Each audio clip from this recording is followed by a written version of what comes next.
Viewer discretion is advised. Centuries, music has brought people together and healed the human soul. This appears to be especially true for McKinney High's very own C.J. Michaels. My name is Colton Michaels. People know me as C.J. Michaels, and I'm the rock star of McKinney. C.J. is known for his love of music and can always be found playing his guitar, writing songs, or taking pictures of fans. And music, that it just shows my personality. It shows who I want to be. He has become an MHS icon and has quickly gained popularity among the student body. But his life was not always like this. CJ had to overcome many challenges to get to where he is today. After my grandparents and my aunt were killed, they were murdered by my uncle in March of 2012. I was having a really hard time. I was ready to give up my career. And a really good friend of mine said, "Shelby, you need to look at GriefWorks." And I was like, I don't even have time for that. And she texted me the number and said, make an appointment, and I did. I remember the first time I came here, and all I kind of knew was the person I was going to talk to was named Janet. And I remember not really even listening to her. It took us a while. We were with GriefWorks for 2 years, every month, twice a month. When you're going through something really hard, you want someone to understand what kind of grief you're going through.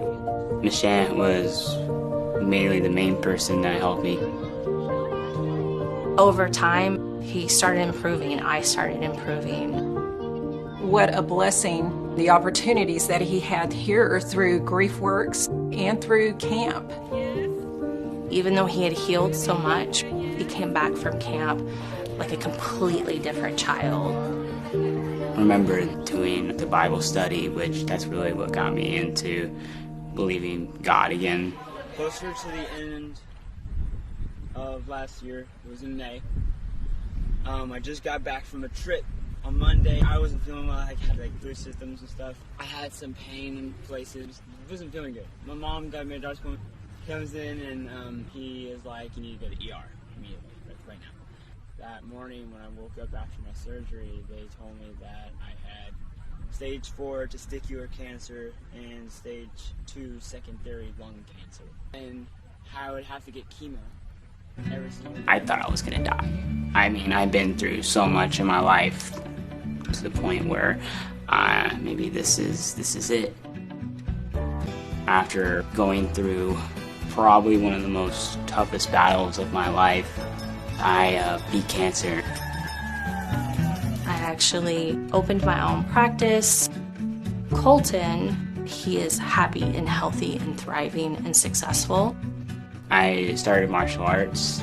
He has since become a 2-time national champion, a silver and bronze national medalist, and a 2-time regional champion, first-degree black belt, and a junior instructor. I've always wanted to keep going. However, these experiences ignited CJ's love for music and his appreciation for those who stood by him at his lowest. Family is the one thing that you should never get rid of. Friends and family. Family doesn't even have to be blood related. In my opinion, family is someone who will be there from the bad to the good to everything. And no matter what, that is your family. I really appreciate it. No matter how much they know, I am very appreciative. In order to have love, you have to be a fighter. Because what if you don't fight for your love? What kind of love do you have? The inspiration I give to everybody is that just because you have a disability or you have a disease doesn't define who you are. It makes you stronger.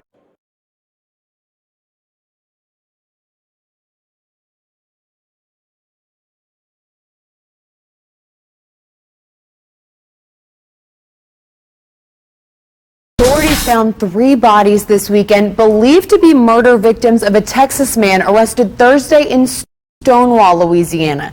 Deputies found the bodies behind a barn on Highway 11. That's about 1 mile east of Sherman, Texas. That's a little more than 200 miles northwest of Shreveport. 52-year-old Thomas Taunton was arrested Thursday afternoon in Stonewall. He's held on 3 capital murder warrants. Officers found him in Stonewall when he got his truck serviced after it broke down. Then they spent all day searching through that truck along with a trailer Taunton pulled behind the truck. He and the loaner car that he was driving while his truck was in the shop.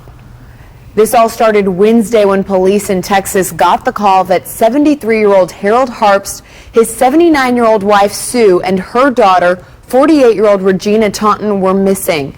Inside their home, investigators found evidence of foul play and issued an arrest warrant for Miss Harpst's son, Thomas Taunton.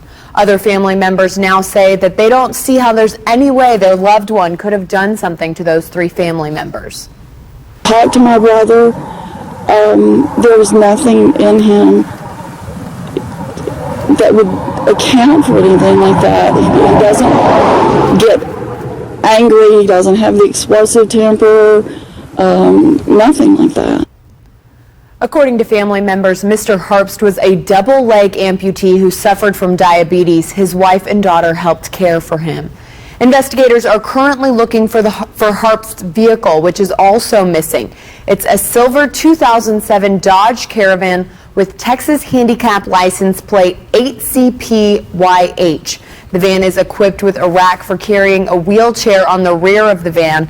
If you have any information, call the Fannin County Sheriff's Office at 903-583-2143 or contact your local police.